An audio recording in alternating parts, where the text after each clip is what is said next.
Well, the United States Postal Service is warning it may not be able to deliver mail-in ballots in time for the upcoming election. Joining us for more on this is Rina Shah. She's a Republican strategist, and she joins us from Washington. Rina, thanks so much for joining us early on a weekend like this. Appreciate your time. Sure. Let's talk about. Good morning. Good morning. Let's talk about what you make of the calls to bring lawmakers back to deal with the situation surrounding the Postal Service. Well, you mentioned the weekend, and it feels like the week has continued over here because of the great outcry against President Trump's revelation that he has put a stop to it. He wants to slow down the service. And in many ways, an American president to be so brazen, to admit what he's doing, I really believe we are in uncharted territory. We have been before with this president, but this is unreal in the sense that it's a constitutional violation. What the president admitted to the other day is voter suppression. That's an illegal act. And I believe that is grounds for treason. We know this president's been impeached. What to do now with such egregious revelation? So I believe that the protesters who have found the Postmaster General's home, they are sending strong messages. I'm sending messages as a private citizen, as an activist, as a political operative. I'm trying to get through to my fellow Republicans and say this is absolutely unreal because the United States Postal Service is written into the U.S. Constitution. As you say, you identify as a Republican. Democrats, of course, making a big issue of this as well.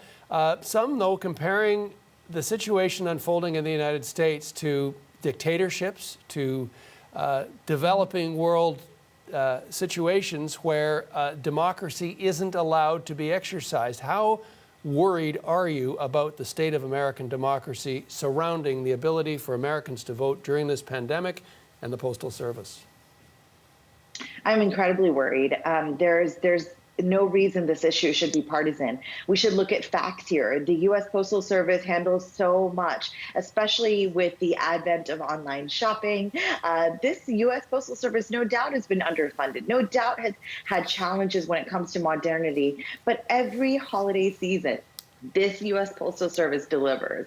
And I really believe that what is happening here is just should not be partisan. It should be something that we look at and say, if the U.S. Postal Service is good enough to handle our credit card numbers, secure information, social security numbers, various very confidential pieces of info, why not everyone's ballots? And look, we already have American service members abroad who vote by mail. This president himself, President Trump, has voted by mail, I believe, up to 7 times, if not more. He's had people do that in his administration to this day. This is not a subject that should be up for debate because this pandemic has endangered the lives of so many Americans. We know that our elderly Americans are also affected by it. And a lot of this president's base tends to be over the age of 50 as well. So there might be a little tie in there too. This shows you, though, this administration is very worried about being reelected. If they want to pull out the stops, like I said earlier, President Trump saying, we need to stop this. Why is he saying that? There's something greatly at stake here. That's his reelection. So we're going to have a real serious debate about this, I believe, in this country this week. And I hope Democrats from their perch with the convention speak out and make the rational arguments for why the United States Postal Service should continue to be tasked with having mail-in voting this fall.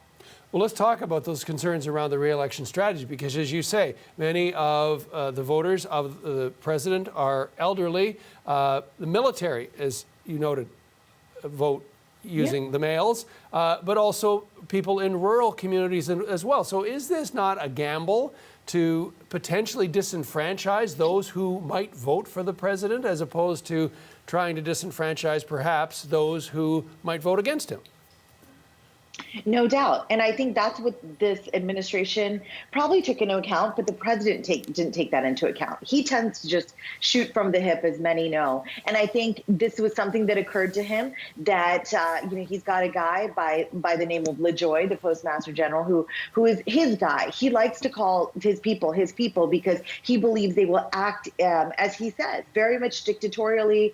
As you said earlier, there are people who've made comments over the years about how he he is a wannabe dictator. I myself, just this past week, said I believe he operates in the manner just like a king does. He has no respect for our three co-equal branches of U.S. government, and he tends to believe he can do anything, even if it's at the last minute, to impact whatever it may be, legislation, federal regulations, and in this case, an agency that is known and beloved by expat service members, people in rural areas like myself. I grew up in a very rural community in southern West Virginia. It was the magazines I received from a young age there that led me to see what the world was like. It was the ballots I received there when I was a young student at the age of 22 in southern West Virginia, northern West Virginia. Rural communities, rural people like my people, we really need voting, and we need it to be by mail because access is everything. And the president does not take that into account because he would not have made this illogical argument.